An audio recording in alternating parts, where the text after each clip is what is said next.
Welcome to the Climate Hour. I'm your host, Bob Grove. Today, we're going to talk about opportunities for climate action through social and economic reform.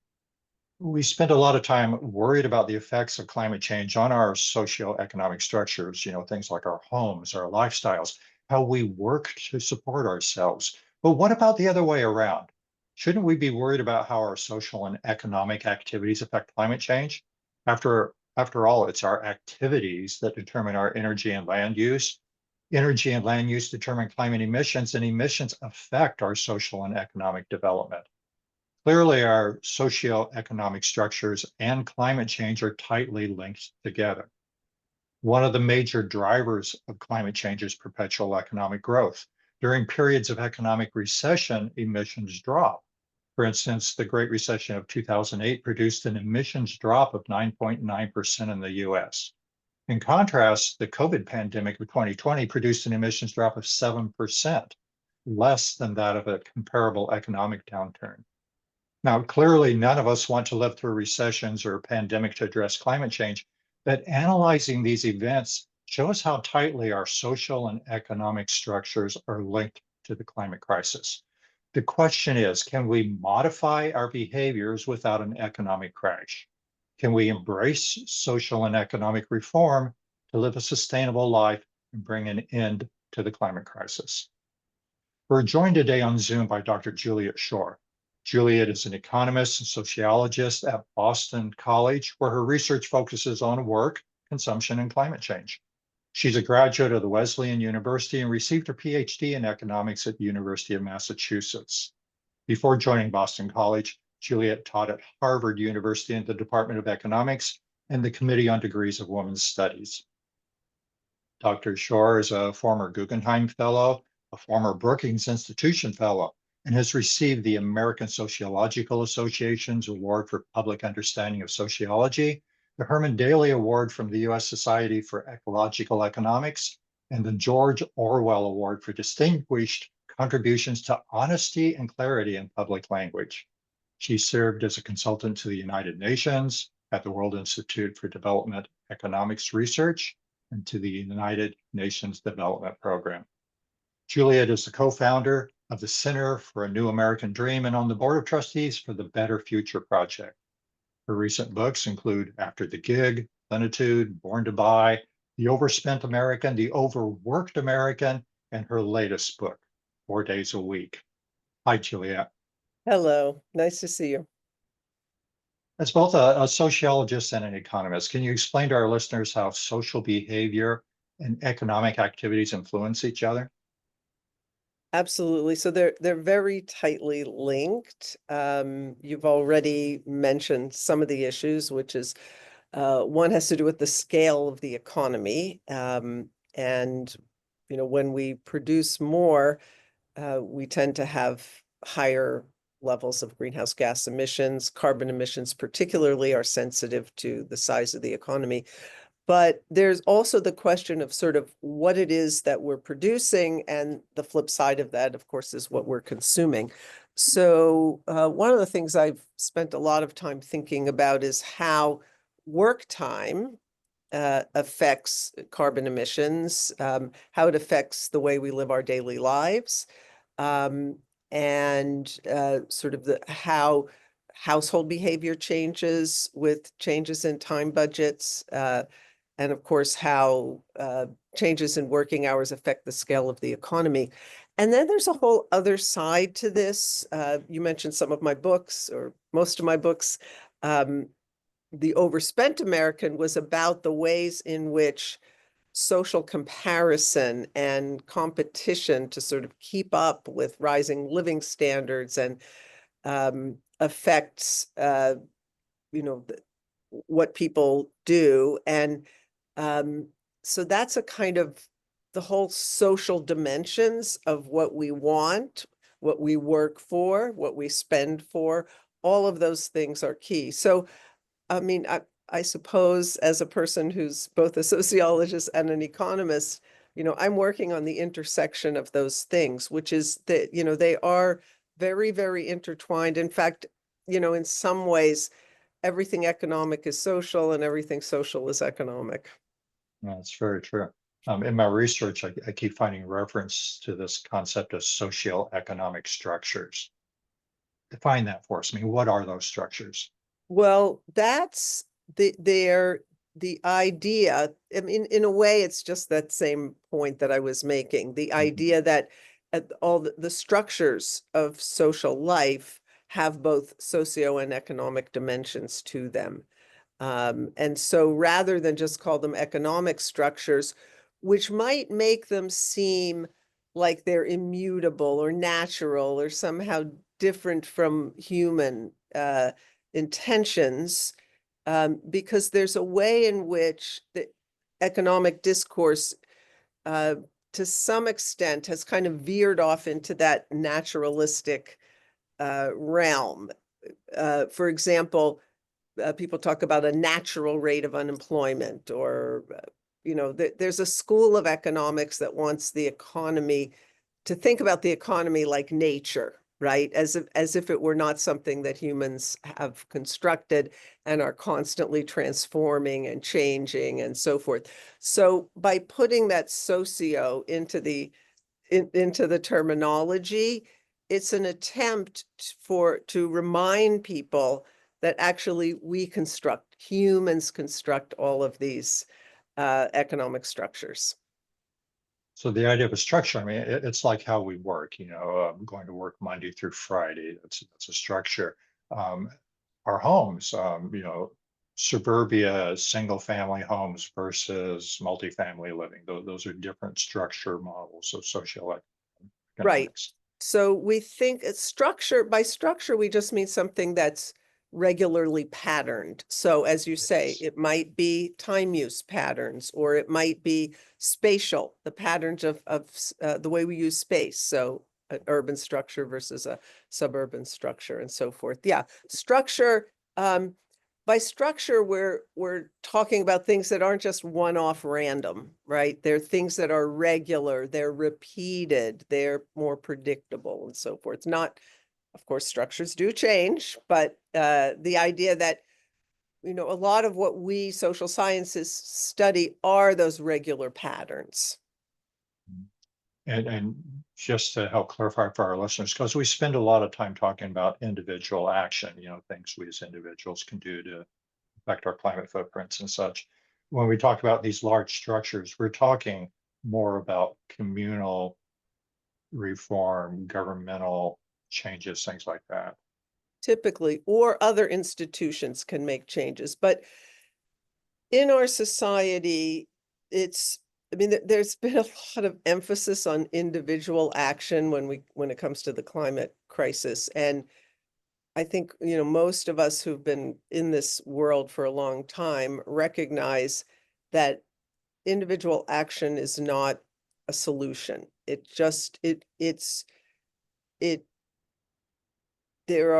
you just can't get enough individuals to sort of make choices against the grain or against the structures. So for example, if you say to people, uh, don't drive to work, get to work a low carbon way. Well, if the structure is roads and cars, very not safe to cycle, terrible public transportation, exhorting people to do the right thing is not going to get you there. If you put in a fantastic public transportation system, or you put in great bike lanes that make it safe, people, then you've started to change the structures, where then you're going to get large numbers of people. But the idea that you address something like the climate crisis, which is it is a structurally driven problem, by moral exhortation and, trying to get people to be good, eco citizens, it's foolish. And, Mhm. that now we know, of course, who is it? I'll give you an anecdote. You mentioned that a group I co-founded, the Center for a New American Dream, we had our office in Tacoma Park, Maryland, and I used to take the subway to get out to our meetings. And we did a lot on consumer culture, and we did some addressing of individuals, but we also talked about the structure and needing to make change. And one day I'm on the metro and I see all these billboards like about addressing your carbon footprint. Try and get um, uh, a better light bulb. Those were the days when it was about changing a light bulb. This was some decades ago. Today it would be buy an EV. And I'm looking, I said, wow, that's really great. And there were like 5 or 10 billboards along. And then I look more closely, and what is the logo down in the corner? It's Chevron. Because this is what the fossil fuel companies wanted, which was to divert the conversation into individual behavior, because they knew they would be safe then. Sad anecdote. I do love your phrase, moral exhortations. Kind of makes me giggle in some ways. So speaking of the big structures, I know you've consulted with the United Nations. Tell us about your work there. So I was involved in a variety of projects there. The one that's most relevant here is a group of economists, and this was back in the 90s. We did a project where we asked the question, well, how would the economy function if we were going to take sustainability and addressing the climate crisis really seriously? So what is the different economic model that we would need to be thinking about? And in particular, we were thinking about issues of growth, because there's such a premium within a conventional economics, and what we really need to do is just grow, grow, grow. It's interesting because the basic economic models don't say that. Like the sort of abstract, the core economic models that we have in the discipline, they say, well, people can choose between taking more free time or earning more income. So you would think that, well, people get rich enough, they want free time, because in fact, it's going to do more to benefit them. But somehow the discipline got kind of corrupted in a way, and it sort of really started focusing on the aim of economic policy is to get the economy to grow as rapidly as possible. Well, of course, we know that has really terrible climate crisis consequences. So my piece of that work was to ask the question, well, what if the rich countries, those countries where average incomes already are high. Now, there are plenty of people who don't have enough money in our society, but it's on average, we've got plenty. It's just that, there are people at the top who have way too much.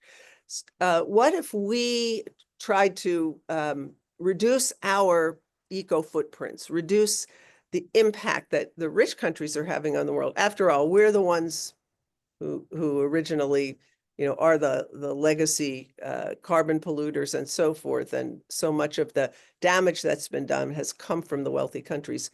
Let's take our productivity growth in the form of shorter hours of work.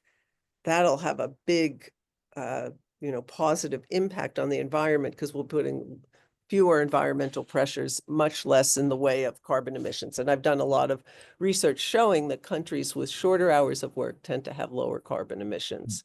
I've also done that across US states. The states where people have shorter hours of work also have lower carbon emissions.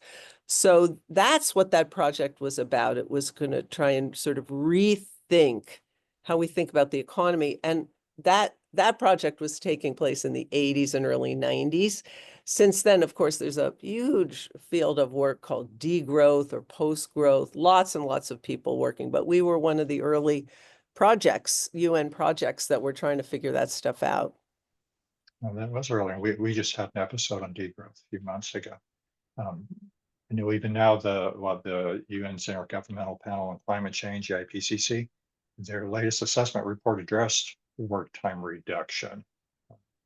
Yes, finally, I was so excited because they cited my work for Well, yeah, the first time, the research I've done with others, and they finally put it in there to say this is something that can really contribute. We need to do a lot more research on this and so forth, but it can be a really important potentially very important contributor to reducing greenhouse gas emissions. So yeah, very Understood. gratifying. So let's talk about the 4-day work week. I mean, how would that help fight climate change? So there are a couple different ways you can do a 4-day week, and they have different climate impacts. Let me start by telling you about the research I've been doing, and because it's on sort of one kind of model, and then what some of the others are. So the since 2022, I've been studying companies around the world. I have a whole team of people, I should say we have been studying companies around the world. Hundreds of companies at this point. I think about 12,000 employees have been involved in our research. And they are giving, these are employer initiated changes to give people a 4-day, 32-hour work week. So 1 day off with no reduction in pay. So it's a pretty revolutionary, kind of thing. And what we've been finding is employees are so much happier. The employers are very happy. The model is working really well for these companies that are doing it. We can get into why.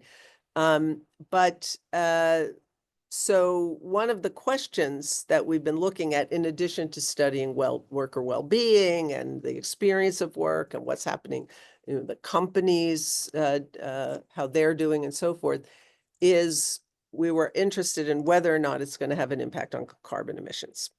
Well, what we're seeing so far is not such a big impact. And there are a couple of reasons for that. Probably the most important is that when we started, it was the height of COVID, or not quite the height, but still very much COVID time.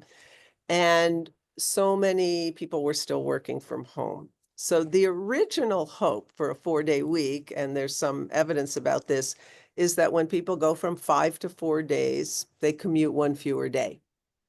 And that's going to give you a nice emissions reduction, probably about a 14 to 15% emissions reduction. You won't necessarily get the full 20% because people will do a little bit of traveling on that day and so forth.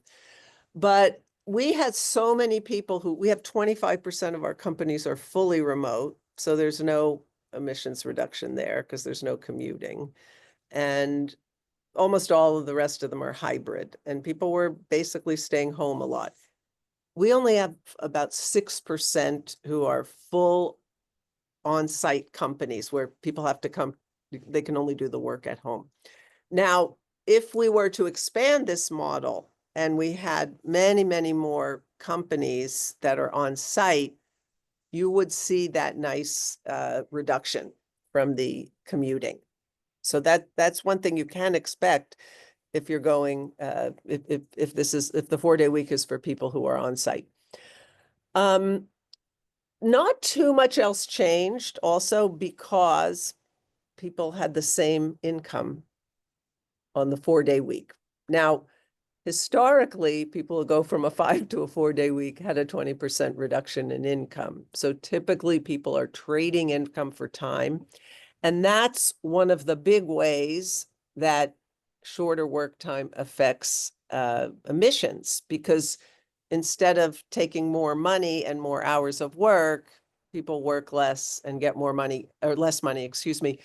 Over time, a country which takes some of its productivity growth and says, you know what, we could produce more if we work more hours, but we're not going to. We're going to work fewer hours. A country like Germany or the Netherlands or Denmark or France, all of these companies which have been on a path of work time reduction where they could produce more if people work more hours, but they don't, right? So they're making that trade-off of money and time, or of production and time. So with these 4-day week experiments, there's no trade-off because people are working 4 days. They're producing as much. That's one of the interesting things about these. They figure out how to produce as much in 4 days as they did in 5, and they're getting paid for 5 days of work, even if they're only working 4. Now, we do see a few small things. We see a little bit more commuting other than by car. We see, one nice thing is we don't see one thing we were worried about, a travel rebound. Do people take their 3-day weekends and fly off to the Bahamas? Or if you're in Europe, you fly to Spain or Italy.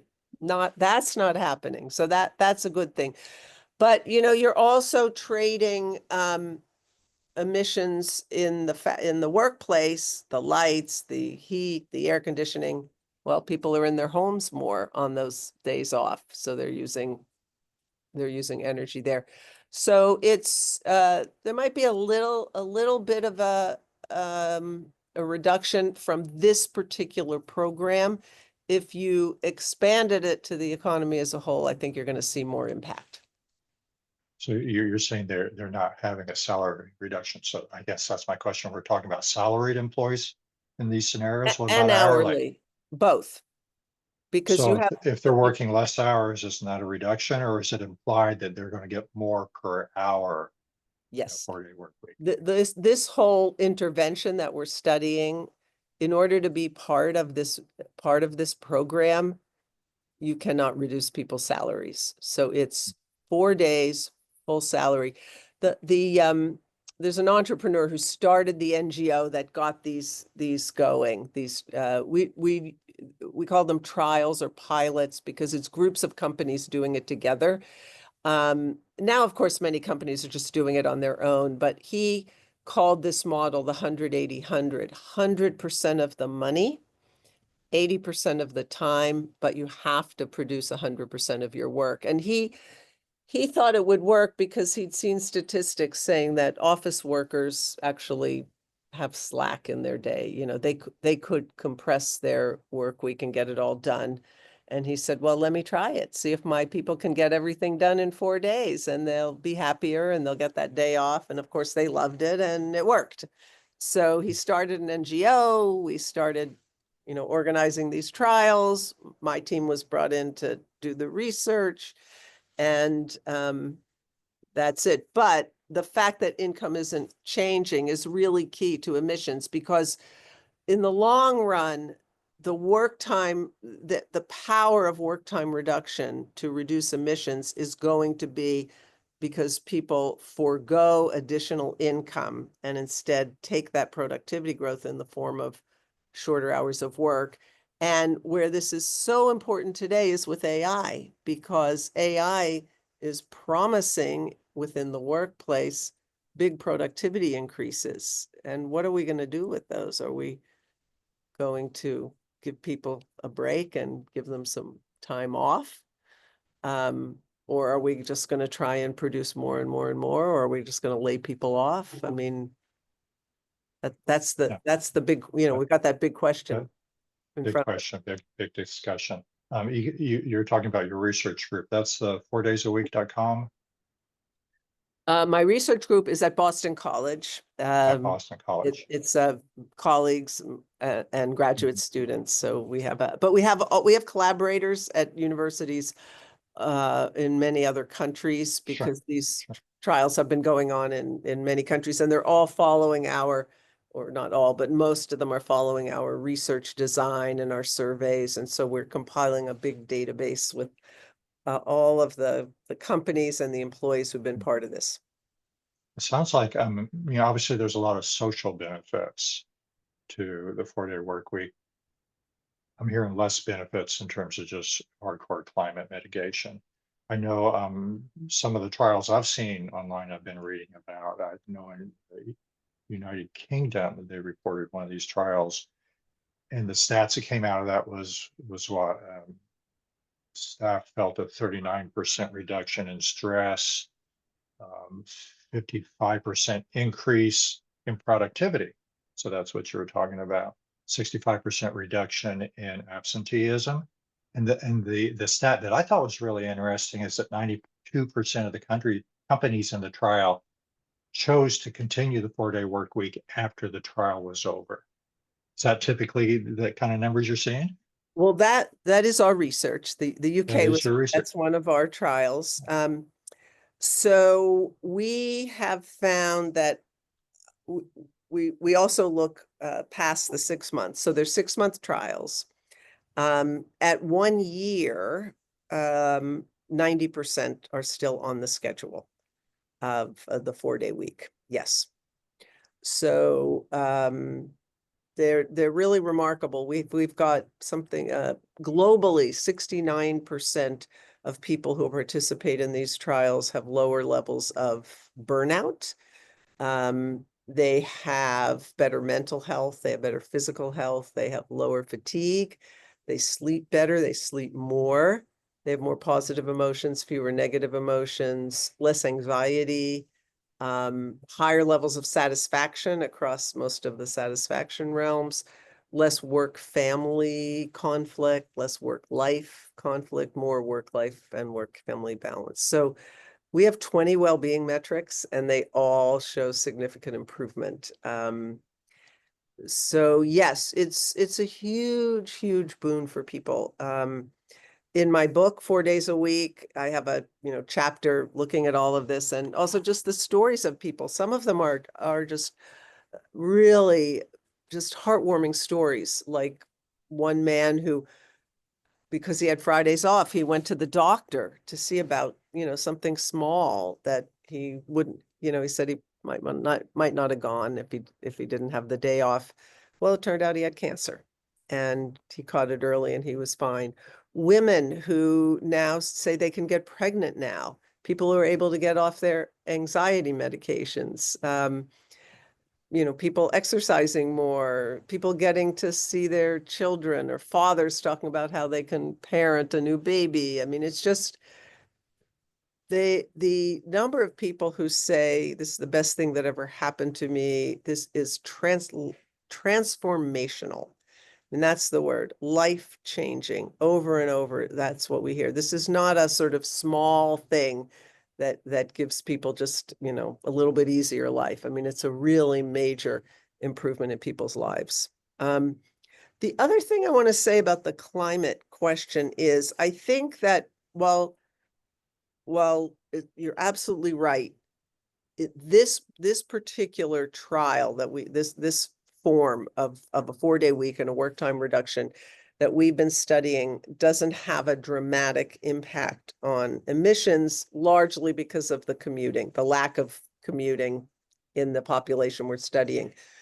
But what it, I think, will do is sort of unlock what has become a really jammed up situation in the United States, which is that we have not been reducing work time for decades. In fact, I wrote The Overworked American. It came out in 1992. I mean, that's, more than 30 years ago. And we've had increases in work time since the 1970s, not decreases. So what I'm hoping the 4-day week does is it jumpstarts a process which gets us back on what was a historical path of work time reduction. I mean, in 1870, people in this country were working 3,000 hours a year.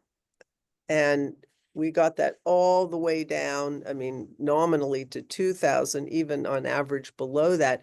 But then we stopped. And the rest of the world, in the rich countries of the world, they kept going. I mean, Germans work more than 400 fewer hours than Americans do. And we need to get back on that path. And that will give us big reductions in carbon emissions. I mean, you look at those low hours countries in Europe, their carbon footprints are half per capita what Americans are. So it's a big piece of the puzzle, even if this particular reform isn't as big a piece as it might have been were it not for work from home. You're listening to the Climate Hour. I'm your host, Bob Grove. We're speaking with Juliet Schor about opportunities for climate action through social and economic reform. I agree. I mean, the social benefits of the 4-day work week are pretty obvious. I mean, reduced stress, greater productivity, those things. I would hope that somehow, with the greater leisure time, I'd hope that somehow translate into people being more active in terms of climate issues. I mean, if you've got more time, less stress, perhaps you're going to be able to put less stress on the environment because of that. We did ask about that. We do ask Mhm. of people about how much time they're spending doing things for the environment. We also ask about volunteering. Not much on just the direct environmental activities. I mean, I think that's because, sad to say, just a fairly small fraction of people are active on anything. So any issues and environmental issues, it tends to be small. Even the volunteering, we don't see that big an increase, but we didn't ask about political activism. That may be for another going forward. I would like to ask more about that because it has long been a hope of people who advocate for a shorter work week, that people will use some of that time to get more active in their communities and in political things. So we certainly need it now more than ever. And that's a very good point. You touched on artificial intelligence. I mean, obviously that's going to have a big impact on workplace and certainly the potential of increasing productivity. Although, how that impacts employment, I don't think we have a clear model on that yet. At the same time, I'm kind of concerned about the consumption of AI. I mean, historically, new tech always ends up emitting more than it saves. And the numbers we're getting from Google and ChatGPT and such, a typical AI these days is consuming over 600 million watts a day. That's for one AI. And if we put those in terms we understand, that's the amount of power that over 21,000 homes would be using. So one AI versus 21,000 homes. I also worry about that. What are your thoughts on the whole AI balance and climate and all of that? I mean, I have a little bit in the book about this. It's insane to think that at this moment when we are, finally we're starting to face the climate crisis in a more significant way, certainly in this country. And at the moment where we have incredible reductions in the cost of wind and solar especially, and you're finally starting to see this incredible takeoff in the installation of solar and the battery problems being solved and all of this. Suddenly we're introducing a new technology that is just going to blow all that demand out of the water. I mean, it's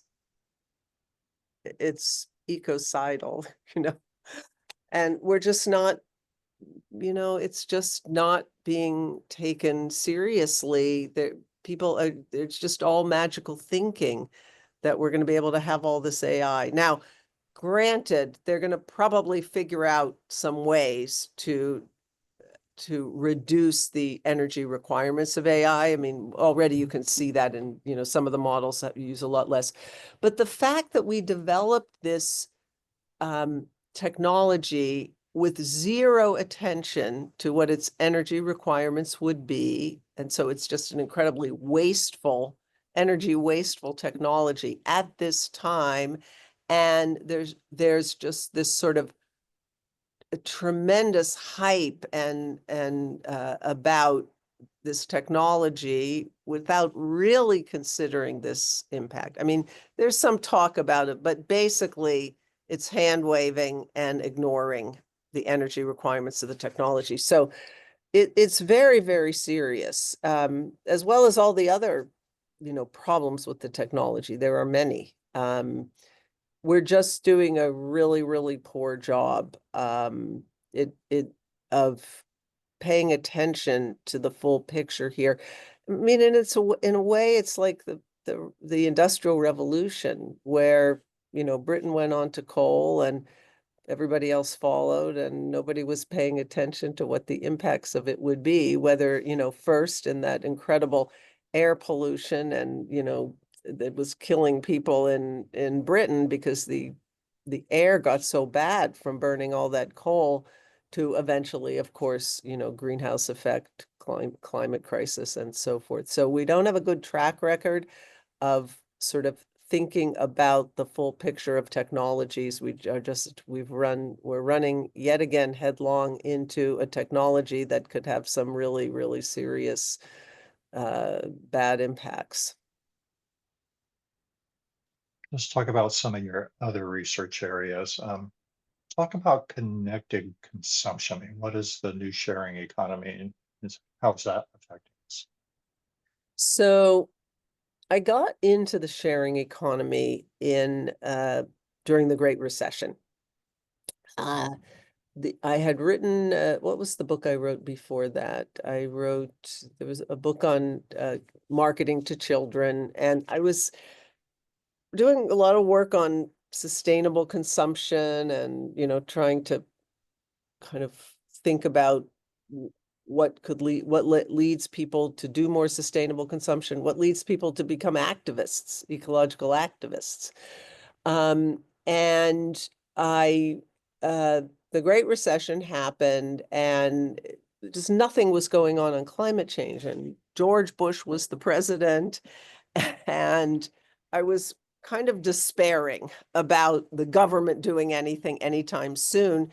And I still very much committed to the idea of the relationship between working hours and carbon emissions. And so I wrote a book called Plenitude, which was really about how households, in the absence of structural change, we started our conversation talking about structural change, but in the absence of any reasonable hope that we were going to get structural change in our government anytime soon, what could individuals do? Because there were plenty of other people like me tearing their hair out, just so frustrated by the failure of our government to act.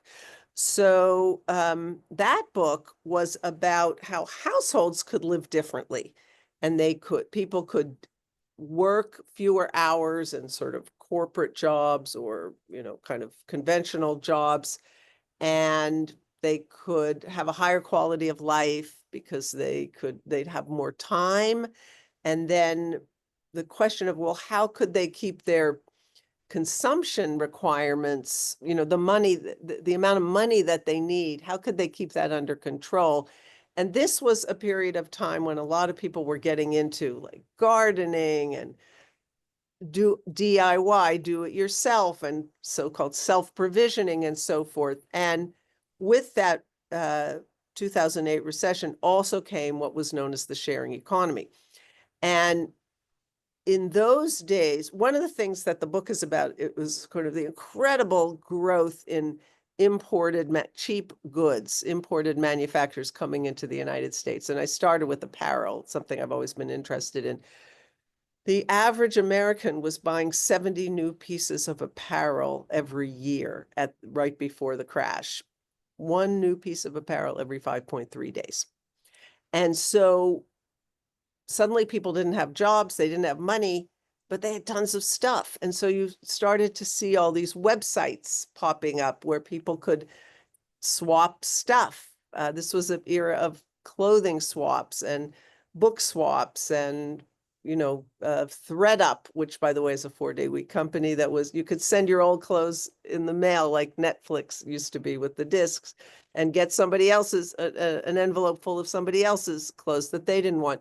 So this idea of sharing, or you have an extra room in your house, well, you can let somebody else stay there, earn a little bit of money.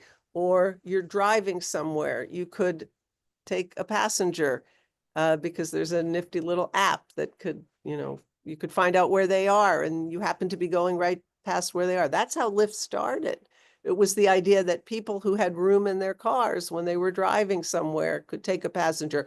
And that sharing economy idea, there was a big, a lot of discussion at that time that it was going to reduce carbon emissions, because instead of buying new things, building more hotels, buying new stuff, we could swap. Or I did some research on a food donation app. If you have extra food that you don't need, somebody will come and pick it up and give it to somebody who needs it. That was the idea of the sharing economy. Of course, the title of my book after the gig, how the sharing economy got hijacked and how to win it back. It's sort of how Lyft turned into, what it is today, and Uber and all of those swapping sites. Just about all of them went under. None of them succeeded. Turns out Americans are not that keen on sharing. So, I mean, it still exists. It's small. People thought at that time it was going to, take over.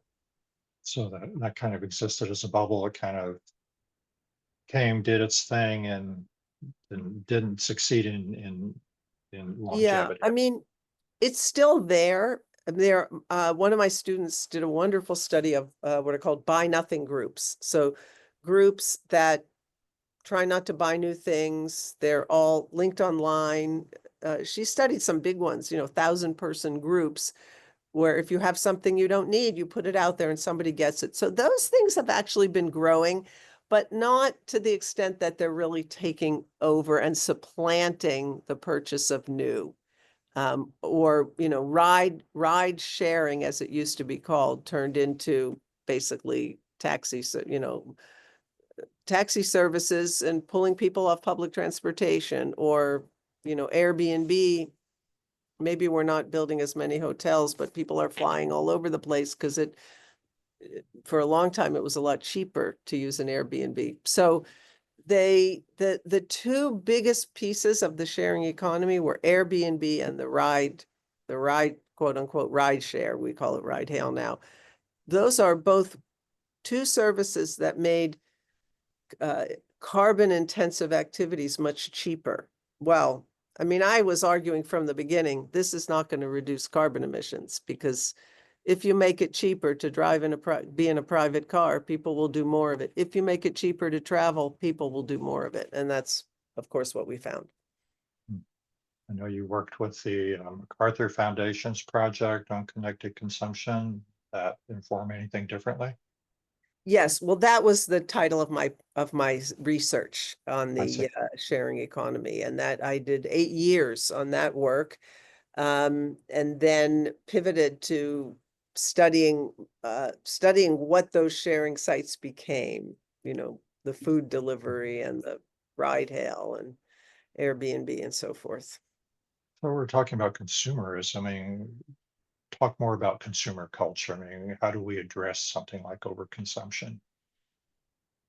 Well, here's where you'll see my particular orientation, because in the same way that I said moral exhortation, getting people to try and change their light bulbs is not going to solve the climate crisis. I don't think moral exhortation on, oh, you consume too much is going to work. I think the way I see it is people get income, they're going to spend it. And so I'm back to work time here. And it's that connection between work time, work and consumption. And in The Overworked American, I had a chapter called The Insidious Cycle of Work and Spend. And it basically, what I'm arguing is, if you have an economy where people work long hours and they get more money because they work longer hours, they're going to spend that. And so if you want to address consumption, if you want to get onto a lower consumption path, yes, of course, you need to change the technologies. You need to shift from internal combustion to EV. That's, really important. Or you need to lower the carbon impact of what we do consume, and you need to change your agricultural system, and you need to change your transportation system and all of that. But if you want to stop that endless growth, you have to translate productivity growth into shorter hours of work. That's how you get people onto a lower consumption path.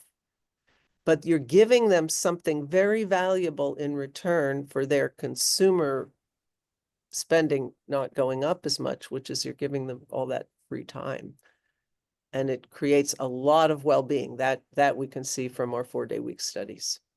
Yeah, certainly a lot of well-being. A little confused by that, and maybe I just don't understand the process, but if I now have a 3-day weekend, aren't I going to go out and consume more than I would than if I was at work? No, because your consumption is gonna it's gonna be determined by your income. Income stayed the same.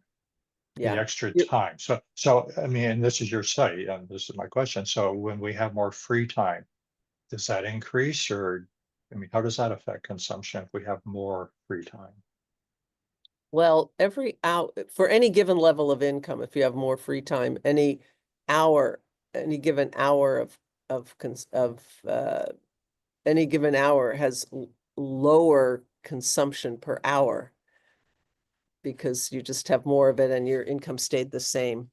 We found that people's purchasing didn't really change much at all with that extra day off, which is interesting. Mostly they did hobbies and a lot of low carbon activities around the home.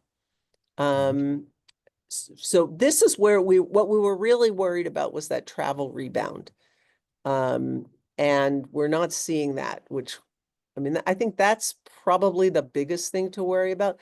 Of course, there are some people who have so much extra income that they don't have enough time to spend it in. It's a very small portion of people, I would say, who, if they have more time, they might they might spend more. But I think that what you already see happening when people are sort of time constrained and have money to spend, they just tend to do more expensive things in shorter periods of time. So that's the phenomenon of like, oh, I work all the time, so I'm going to fly off to the Bahamas on my weekend, you know.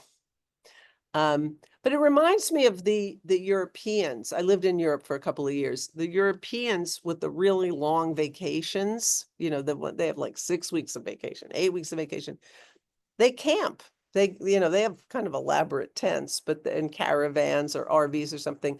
They go to the south of France and they, go to a campground and they stay there for a month. So because they can't afford to do expensive things for 8 weeks, or they go and stay on a farm, or that's kind of what you see. Okay. What are your thoughts on environmental degradation? I saw you done some research on that. Yeah, I think we're finally starting to see the so-called decoupling of emissions, carbon emissions, and GDP and economic activity. But mostly what we've seen for decades is environmental degradation is very driven by the scale of the economy. Um, we are starting to see some changes. I mean, I think one of the really more problematic things, hopefully it's going to start to turn around now with all the great news coming in solar, especially coming out of so-called developing countries. But where you started to see the rich countries decarbonizing, so the carbon intensity of every dollar of production going down, every dollar of GDP going down.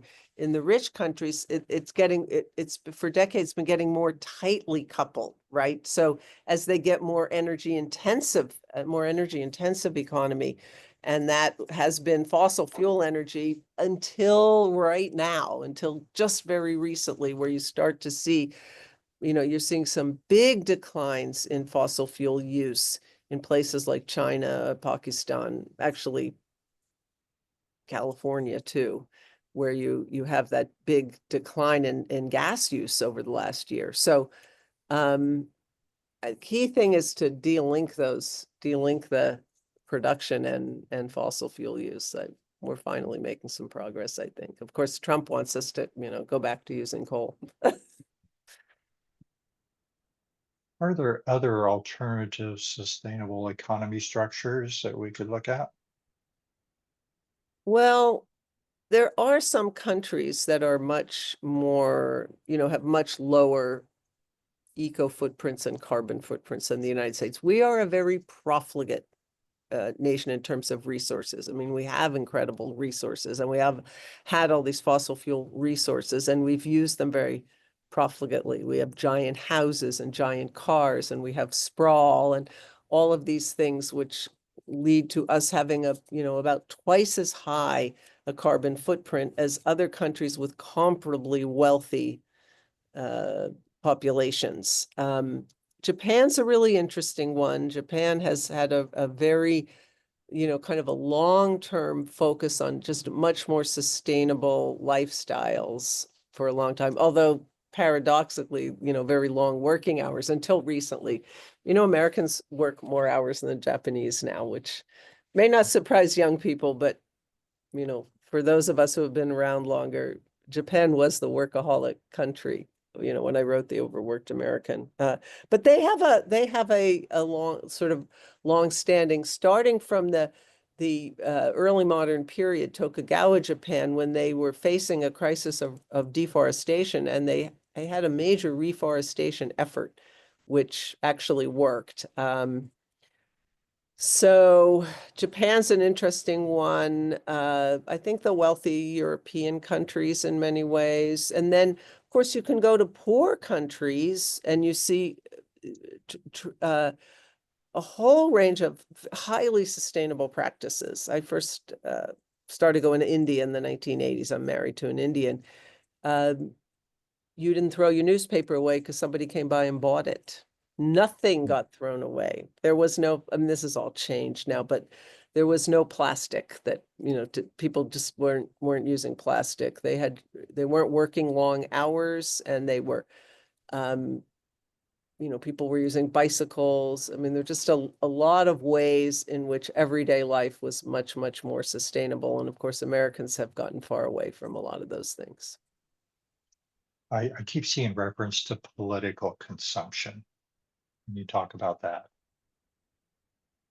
Um, Political consumption. Yeah.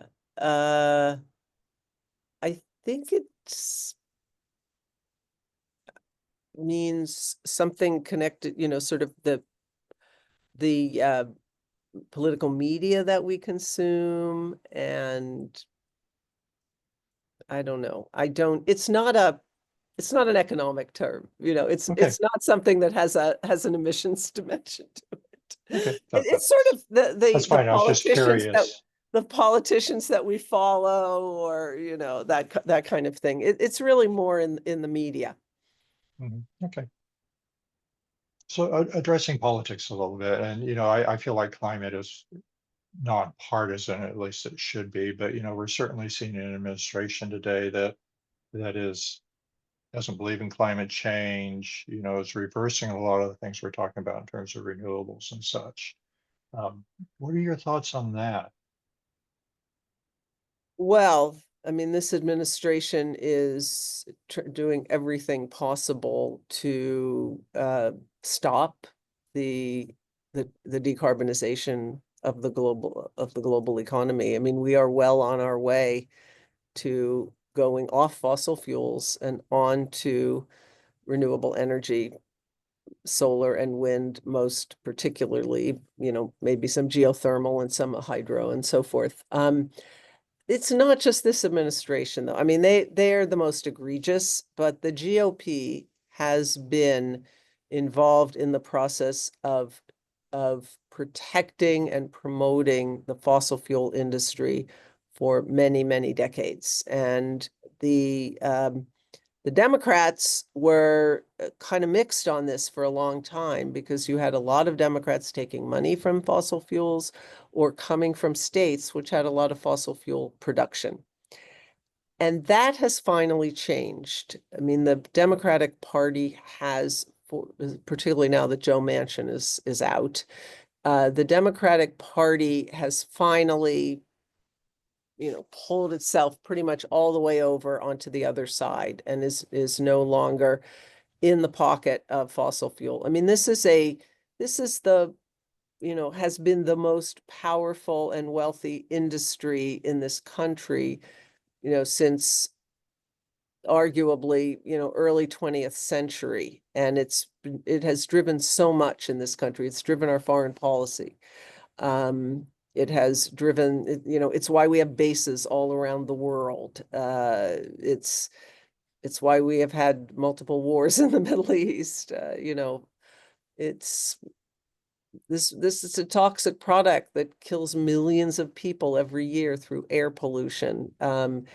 And we've just had a really, really hard time getting it out of politics, and we're not there yet. And this administration is a big setback, because the Biden administration was the first to actually pass a serious climate bill. We haven't been able to do that. I mean, Clinton could not get the Kyoto Treaty through the Senate. The Democratic president could not get it through the Senate. So, and a Democratic Senate at that point. So, yeah, that's where we're at. But it's a losing battle. They have an expensive toxic product, and I don't think they'll be able to push against the forces. I mean, this is where economics really matters a lot. I mean, look at Texas. You can't get redder than Texas, and look at how much wind and solar is happening in Texas. And they just pushed back on a fossil fuel industry bill where the rural Texans just said to the legislature, no, enough already, do not pass this. So uh anyway, let's hope Anyway, the exactly. next time we talk, we have a much happier policy situation Indeed. in the country. Um, I actually have a PhD proposal defense at 3 o'clock. So I'm going to sign Let's off. go ahead and go into the close. Thank you, Juliet, for joining us today. Where can our listeners go to learn more about your work? So the most recent book, 4 days a week, you can buy pretty much any bookstore, Amazon, HarperCollins. You can watch my TED Talk, The Case for the 4-Day Week. You can find me on Blue Sky and LinkedIn. Just put my name in. Or you can email me, juliet.shore@bc for bostoncollege.edu. If you are someone who's interested in having a 4-day week at your company or organization, send me an email. We would love to hear from you. Thank you. Thanks so And thank much. you. And thank you to our listeners. We welcome your questions and feedback. You can learn more about the Climate Hour at climatehour.net. That's climatehour.net. This is the Climate Hour. I'm your host, Bob Grove.